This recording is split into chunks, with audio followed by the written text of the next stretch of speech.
ब्रह्मचर्य का दूसरा पार्ट। इस पार्ट में हम लोग यह चर्चा करेंगे कि वीर्य रक्षा के बाद विद्या अध्ययन कैसे एक महत्वपूर्ण स्थान रखता है, क्योंकि एक बार के लिए वीर्य रक्षा यानी वीर्य को रोकना कोई भी कर सकता है। एक बार के लिए कोई भी अपने वीर्य का वेग झेल सकता है, लेकिन लंबे टाइम तक ये पॉसिबल होना थोड़ा सा मुश्किल हो जाता है। इसीलिए वीर्य रोकना, वीर्य को संयमित करना एक बार के लिए पॉसिबल है और इसे कोई भी व्यक्ति एक बार के लिए रोक सकता है। लेकिन होता यह है कि कुछ दिनों बाद जैसे जैसे वीर्य का वेग बहुत ज़्यादा बढ़ता जाता है, फिर बाद में वीर्य को संभालना और वीर्य को रोकना मुश्किल होता जाता है। तो उसी चीज़ को आसान बनाने के लिए दूसरा टॉपिक हम लोगों ने रखा है कि विद्या अध्ययन, क्योंकि एक बार खुद को संयमित करने के बाद विद्या अध्ययन के द्वारा ही हम वीर्य की रक्षा लंबे समय तक कर सकते हैं। तो आइए चर्चा करते हैं कि विद्या अध्ययन में क्या होता है और कैसे विद्या अध्ययन करनी चाहिए कि जिसके द्वारा हम वीर्य को लंबे समय तक रोक सकें। विद्या अध्ययन से इंद्रियां स्थिर होती है, मन विषयों पर अनासक्त होता है और गंभीरता और प्रौढ़ता आती है। विद्या अध्ययन करने से शरीर की जो भी इंद्रियां होती है वो स्थिर होती है, क्योंकि विद्या अध्ययन एक तप जैसा है। जब भी आप विद्या अध्ययन करते हैं तो खुद को तपाना पड़ता है, जिससे इंद्रियों के जो भी विषय हैं उनसे वो अनासक्त होकर के व्यक्ति में गंभीरता और प्रौढ़ता आती है, जिसके द्वारा उसका मानसिक लेवल थोड़ा सा ऊपर उठ जाता है, जिसके कारण जैसे जब उसका वीर्यनाश होता है तब वो काफ़ी शर्म से या फिर काफ़ी शर्माता हुआ बात करता है, क्योंकि उसे जैसे अंदर से लगता है कि उसने बहुत बड़ा अपराध किया है। तो वो सब चीज़ें धीरे धीरे दूर होने लगती है और इंसान में प्रौढ़ता आती है। फर्स्ट पॉइंट आता है यथार्थ आचरण में स्वाध्याय, पढ़ना और आचरण में लाना। मतलब कि जो भी आप चीज़ पढ़ रहे हो उसे यथार्थ तरीके से पढ़ना चाहिए। जैसे कि अगर आप कुछ भी टॉपिक या फिर किसी के भी बारे में कुछ भी पढ़ रहे हो तो उसको पढ़ने के बाद आपको यूं का यूं उसे आचरण में लाना चाहिए, जिससे कि आपकी जीवन की उन्नति हो और आपका मानसिक और शारीरिक विकास हो। दूसरा पॉइंट आता है कि सत्याचार से स्वाध्याय, मतलब केवल धर्म पर ही जोर देना चाहिए, धर्म से संबंधित चीज़ें ही पढ़नी चाहिए। जैसे कि धर्म से संबंधित यह हो गया कि जैसे जो भी आपने लक्ष्य ले रखा है कि उस लक्ष्य की आपको प्राप्ति करनी है, जैसे कि आपने लक्ष्य ले रखा है कि मेरे को ब्रह्मचर्य की प्राप्ति करनी है, तो उसी से संबंधित चीज़ें जो भी हमें आचरण में ली जानी चाहिए। जो धर्म में अपने बहुत सारे ग्रंथ है जिसमें बताया गया है कि योगियों का जीवन शैली कैसी होती है, उनको पढ़ना चाहिए और उनको अपने जीवन में उतारना चाहिए। मतलब सत्याचार से ही स्वाध्याय करना चाहिए। तीसरा आता है तप से स्वाध्याय, यानी कि धर्मानुष्ठान करते हुए स्वाध्याय करना चाहिए। स्वाध्याय को एक तप की तरह लेना चाहिए। जैसे कि कोई भी आप साधना करते हो या फिर कोई भी पूजा पाठ या अनुष्ठान करते हो तो उसमें आप अपने आप को तपाते हो। जैसे कि आपने अनुष्ठान लिया कि मैं 21 माला करूँगा, 51 माला करूँगा, तो उस माला को करते हुए या यज्ञ हवन करते हुए आप स्वयं को तपाते हो, जिससे कि आपका तपोबल बढ़ता जाता है। तो विद्या अध्ययन और स्वाध्याय भी ऐसा ही है, उसमें खुद को तपाना चाहिए। खुद को तपाने के लिए जैसे जो भी आपने पढ़ा हो उस पर आपका पूरा का पूरा ध्यान रहना चाहिए कि आप क्या पढ़ रहे हो और उसको अपने आचरण में उतारना चाहिए। चौथा पॉइंट आता है कि दम से स्वाध्याय करें, यानी कि बाह्य इंद्रियों का जो वेग है, जैसे कि आँखों का वेग है कि जैसे उसको कोई चीज़ देखने की बहुत इच्छा हो रही है, कानों का वेग होता है कि जैसे उसे कोई भी चीज़ सुनने की बहुत इच्छा हो रही है। तो जो भी ये वेग आता है इस वेग को सहन करना चाहिए अगर ये धर्म के विरुद्ध है तो।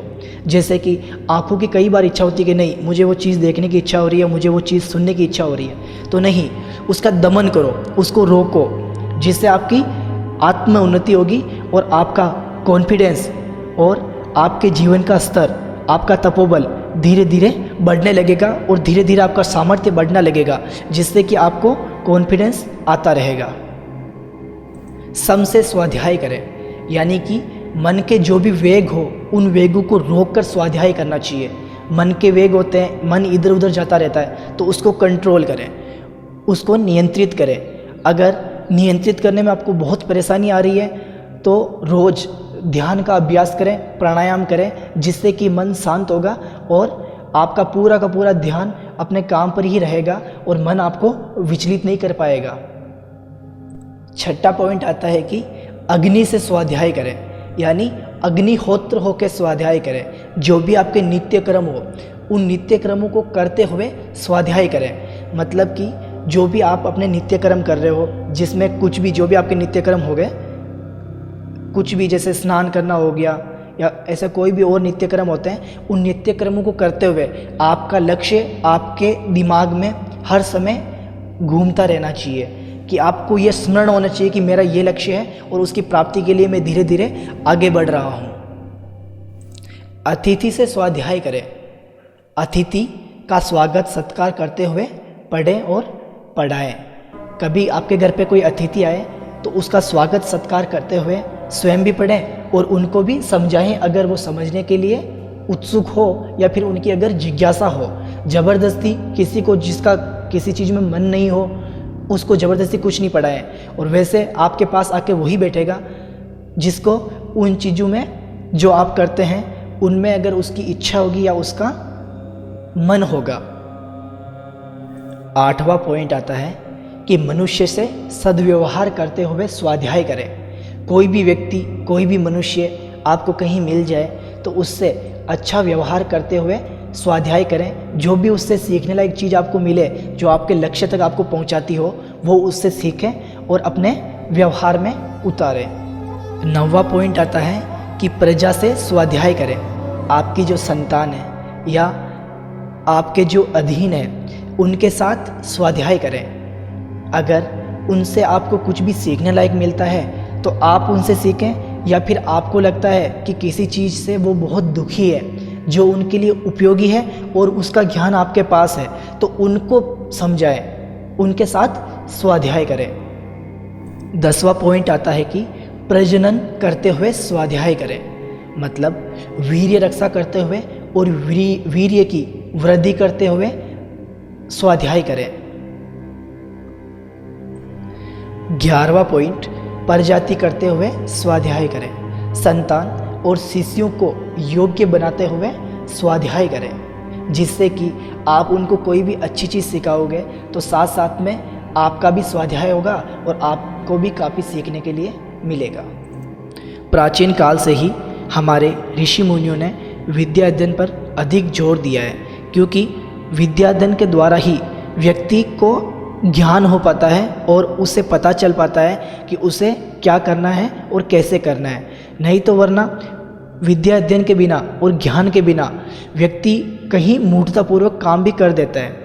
इसीलिए विद्या अध्ययन एक अहम भूमिका निभाता है और विद्या अध्ययन करना, स्वाध्याय करना एक महत्वपूर्ण स्थान रखता है। ये जो मैंने आपको स्वाध्याय करने के और अध्ययन करने के जो नियम बताए हैं, इन नियमों का मुकाबला करने वाले नियम आपको संसार में कहीं पर भी और किसी भी सभ्यता में नहीं मिल सकते। इसीलिए इन नियमों को पालन करें और अपने अध्ययन को सार्थक बनाएं और जो भी ज्ञान आपको मिल रहा है उस ज्ञान को व्यवहारिक ज्ञान बना लें, क्योंकि किसी भी चीज़ को सीखने में अगर आप समय लगा रहे हैं तो वो चीज़ आपके लिए बहुत ज़्यादा महत्वपूर्ण है।